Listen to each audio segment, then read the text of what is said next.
Shalom, I'm Dr. Ann Davis, and I'm going to take you on a trip today. It's something that I've been thinking about for quite some time, and I never got around to it. And finally I thought, okay, I've really got to do this. And once I started working on the project, I realized why I had this little nagging sense that it was something that really needed to be done. The message for us today is critical. It comes from this story of Banias, which is a site in Israel. However, to prepare you to receive the message, we will explore the history of Banias before I'm going to visit the site with you. Of course, you're going to be with me, and we're going to be with Yeshua and his disciples. And in that, we will really understand this powerful, powerful message from Banias. We're going to start from Jerusalem, because that's where you usually stay. You stay in Jerusalem. Most places to stay are outside the old city, but there's a gem in the old city. One of our former board members is a Lutheran minister, and he arranged for me to be able to stay at the Lutheran guest house in the old city, and they know me now, so that when I come, this is where I stay when I'm in Jerusalem. So it's on a narrow street in the old city that parallels King David Street, a little higher up and paralleling, where King David Street is very noisy and it's got all the vendors and everything. This it's almost like a little alley, and it's very quiet, and you go along and you come to this door. There's just a wall on the side, and there's just this door, and you press a button and someone from inside will speak and say, may I help you? And I give my name, and they're expecting me, so the door opens and in I go, and this is where I stay when I'm in Jerusalem. I had some of our partners with me at one point, and that's where we stayed when we were in Jerusalem. It's really quite a wonderful experience. And part of what makes it so wonderful is that they have a huge garden area, all landscaped outside, adjacent to the building. And it looks out over the old city. When I'm by myself, which is most of the time, I will spend a fair amount of time here working. This is where I first began to work on the ancient methods of searching the scriptures, and it's just a very inspiring place to be. So we're starting in Jerusalem, but it's time for us now to get into a car and start to drive. So we're going to leave. We're right now in Jerusalem. There's Jerusalem. We're going to leave Jerusalem, and we're going to go down to the coastal plain. When we get to the coastal plain, we'll turn north along the coastal plain. We'll pass through that high escarpment and drop down to the Megiddo Pass. And once we come down through the pass, we're on to the flat Jezreel Valley. And then from the Jezreel Valley, we'll go up to Capernaum, pass through Capernaum, and then travel north. Now you see the brown area up in the north? This is a topographical map, so that indicates very high elevation.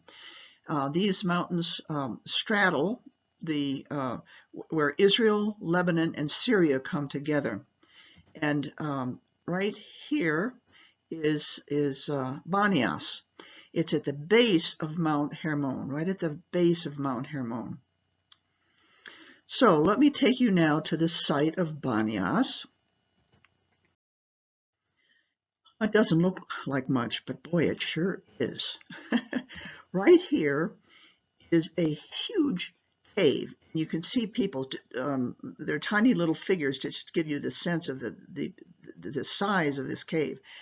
And inside the cave, which you can't go into now, but in ancient times and in the time of Yeshua, there was water. There was a spring that came up there, and it was so deep that people couldn't find the bottom. It was like it was a bottomless pit of water. So what we have here are the remains of a temple, the Greek god Pan. Well, it's pronounced Pan. In Greek, I'll call it Pan because that's what it looks like in English. And then on the cliff edge are niches where statues would have been placed to the god Pan and to other pagan gods. So this is the site of Banias, and it doesn't look like much, but boy, you're going to find out what it is. It's fascinating. I'm going to take you into the history of Banias. And it starts with the early Canaanites before the Israelites appeared. And the archaeologists can tell that they settled there in very, very ancient times. And then we get Joshua entering into the land. Joshua took all that land, the hill country of Israel, and its lowland from Mount Halak that rises towards Seir. Now that's in the very southern point of Israel, south of the Dead Sea.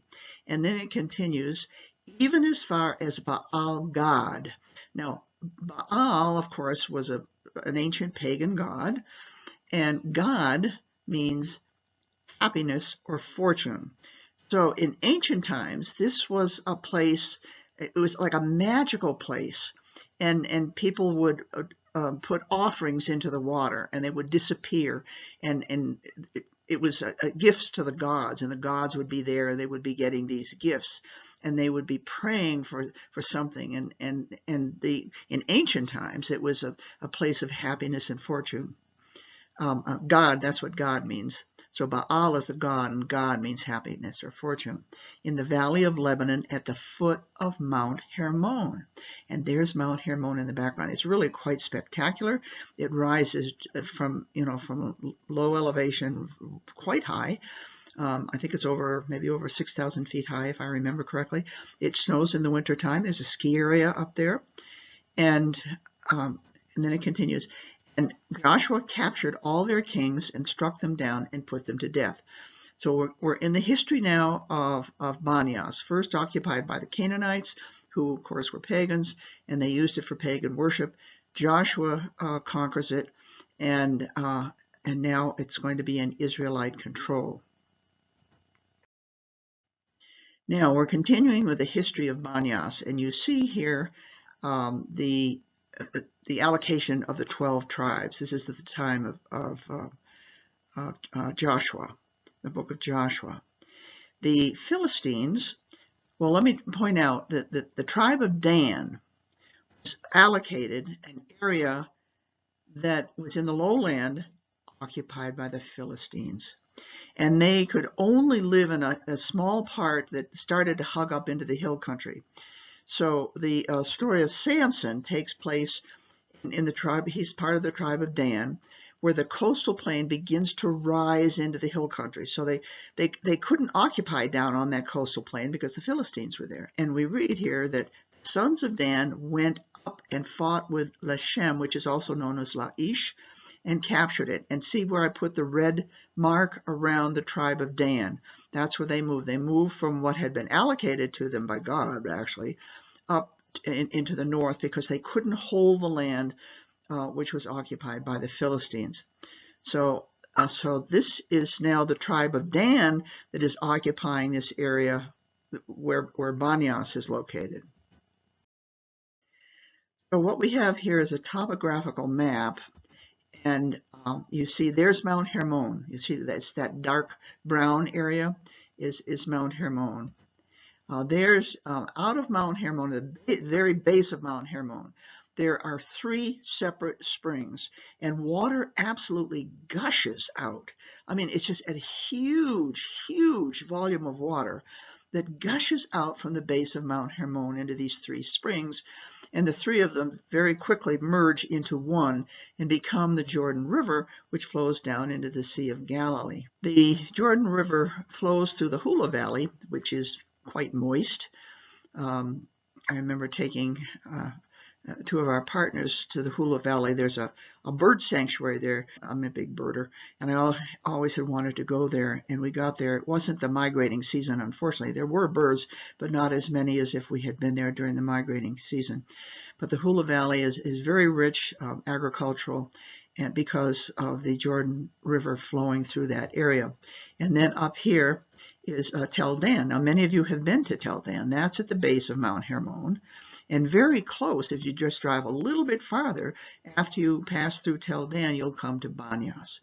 So that's where Banias is located. What I want to do now is I want to give you just a little brief overview of the history because it's important in understanding the message that's going to come from Yeshua. So, of course, we know that the Canaanites were there first. Then it was conquered by Joshua, became Israelite territory. The tribe of Dan moved north, and they conquered Laish and took control of that area.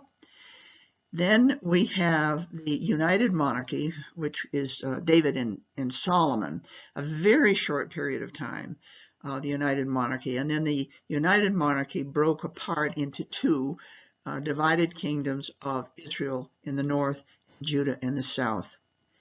Then what we sort of in this little brief timeline, we see that the Assyrians conquered the northern kingdom of Israel and took them into captivity.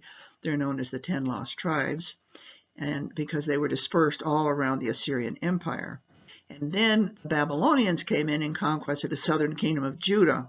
They were not lost because they were all settled in one location outside of the city of Babylon. They weren't dispersed around the kingdom the way the 10 tribes of the north were dispersed around the Assyrian kingdom.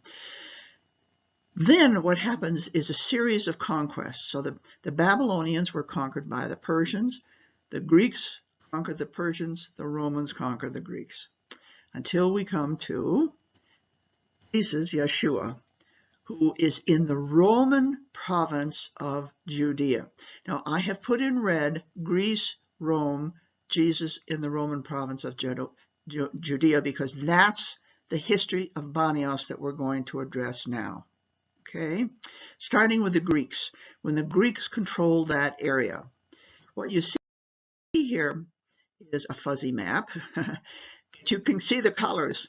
The green, Alexander the Great had a huge empire, and when he died, he had a little son, but not old enough to take over. So there were 4 generals who vied for power, and they divided up Alexander's kingdom. The largest portion went to the general Seleucus, and his empire is called the Seleucid Empire. The next powerful general was Ptolemy, and he took Egypt. Now, the other 2 generals took little pieces you see up around Greece, but which are not really that important. What's really important are the Seleucid Empire and the Ptolemaic Empire. And do you see where they meet? They meet right in Israel. There was a battle right at Banias between the Seleucids and the Ptolemies. The Seleucids won. So the Seleucids now are in control of not only Banias, but Israel. The Ptolemies are still there in Egypt, but the Seleucids have taken over control of what is Israel, and the battle took place there at Banias, which is really kind of interesting. Now I'm going to return to the temple, and we've already seen the temple. There's you can see the cave there, and the ruins of the temple in the front, and then the little niches in the back. This is a temple to Pan, in Greek, Pan, we'll call him Pan. He was, this is a statue in the Israel Museum that's a replica of the original that's in the Louvre Museum in Paris. He is half god, half goat. So the bottom half of him is a goat, and he's got the goat legs and tail. Now you see the flute in his hand. He's the god of music and herding, and his genital area is highlighted. It's enlarged and highlighted because the men, Pan was a pagan god that the men would worship to give them fertility so that they could have sons. In his other hand, he's holding a bunch of grapes because he was celebrated by drunken orgies. That was the god Pan, and this is pagan ritual occurring in Israel at Banias in the northern part of Israel where the tribe of Dan had located. Okay, now here's a painting of Pan, which I think just captures the whole thing. I mean, his goat legs are dancing around, and he's drunk on wine, and he's playing some pipes, and the people of Israel continued to, I mean, yes, they had one God, they're one God of Israel, but still these pagan traditions lingered, and the people of Israel would go up to Pan. I mean, and they saw this cave and with no bottom to it, where the people before them would have offerings, and maybe they would throw in an offering and make a prayer to the god. Because a lot of the pagan traditions continued in Israel. We can see that in the Hebrew scriptures, because God is constantly reprimanding them and saying that's why he sends the northern 10 tribes of Israel into captivity, and then he's going to send the 2 southern tribes of Judah into captivity because of their sinful ways. And he's trying to teach them that they've got to get away from all this pagan stuff. And by the way, we have pagan stuff in our lives today. I see people with little icons dangling from their rear view mirror in their cars, and they have good luck charms and things like that. So this is now there's an artist's sketch right there at the site that tells you what it looked like at the time of the Greeks and the Romans. The Greeks and the Romans.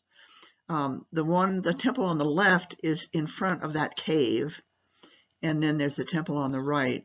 And archaeologists can tell from the excavations that these temples were built. And the people, this was in Israel territory, it was in the tribe of Dan. And they would come and they would worship at these temples. And this was occurring at the time of Yeshua. So let's go again to the cave. This cave is huge. You see the people down there? It's huge. And inside in the time of Yeshua was this water that seemed to have no bottom. And they'd throw in the offerings and they would sink, and they would think, it was it would go down to the gods, and the gods would receive their prayers. It was known as the gates of Hades. Hades is the Greek word for hell, which became hell in English. The Israelites were not supposed to be worshiping there. And if they threw down a sacrifice, religious people said, look, it's going down to Hades. It's not going down to our God. It's going down to Hades. And it's going down to pagan gods. It's going down to Hades. Now, this is important for you to understand for when Yeshua comes. He's going to use that term, gates of Hades. But first, I want to explain to you what happened during the Roman period, because Yeshua is living during the Roman period. So we have, of course, Herod the Great, king of the Jews, and he actually built a palace there. And he had several palaces all around Israel, but it was not a fortress, but it was a palace. It was a Roman palace, and on top of it was his son and his grandson built, enlarged the palace and reconstructed it to their own liking. So the archaeological remains are actually the remains of Herod's grandson. But I want to draw your attention now to Herod's son, Philip. When Herod died, he had a huge kingdom, and he divided it into 3 parts because he had 3 sons. And his youngest son was Philip, known as Philip the Tetrarch. And he was given the area up in the north where Banias is located, plus the Golan Heights. That was his territory. And he made Banias his capital. And he changed the name to Caesarea Philippi. Caesarea after Caesar Augustus, who was the Roman emperor. And Philippi was his name. All right? Caesar Augustus, worshiping Caesar Augustus. I am Philip. I am Philip who now controls this area. I am the son of Herod the Great. Okay? Now, let's see. We're going to go now to the story of Yeshua. When Jesus came into the district of Caesarea Philippi, all right, so it is recorded in the Bible that Yeshua and his disciples came to this area of Banias. He was asking his disciples, who do people say that the Son of Man is? And they said, some say John the Baptist, and others Elijah, but still others say Jeremiah or one of the prophets. Now, Yeshua speaks, and he said to them, who do you say that I am? Simon Peter was the one who answered, you are the Christ, Son of the living God. Now, I have highlighted 3 things that are really critical. Christ is Christos is the Greek for Mashiach, which is Messiah. It means Messiah. He's the promised Messiah. So if you don't know the Hebrew Scriptures, you don't know Yeshua, because the Hebrew Scriptures are foretelling the coming of God's promised Messiah, and they foretell what the Messiah is going to do. So he's the promised Messiah. He's the Son. He is not God. He is not God incarnate. He is the Son. And that's really important because we are also sons. That does not mean that we are Jesus incarnate or God incarnate. It does not mean that at all. It is a Hebraic concept, and as the Son, Yeshua now is elevated next to God the Father. We are sons by promise. When we become sons in reality, we will be like Yeshua as a spiritual being able to come into the presence of God the Father. Now that may be hard for some of you to understand, and I've done teachings on that. You don't have to agree with me, but that's my understanding of what it means to be the Son of God.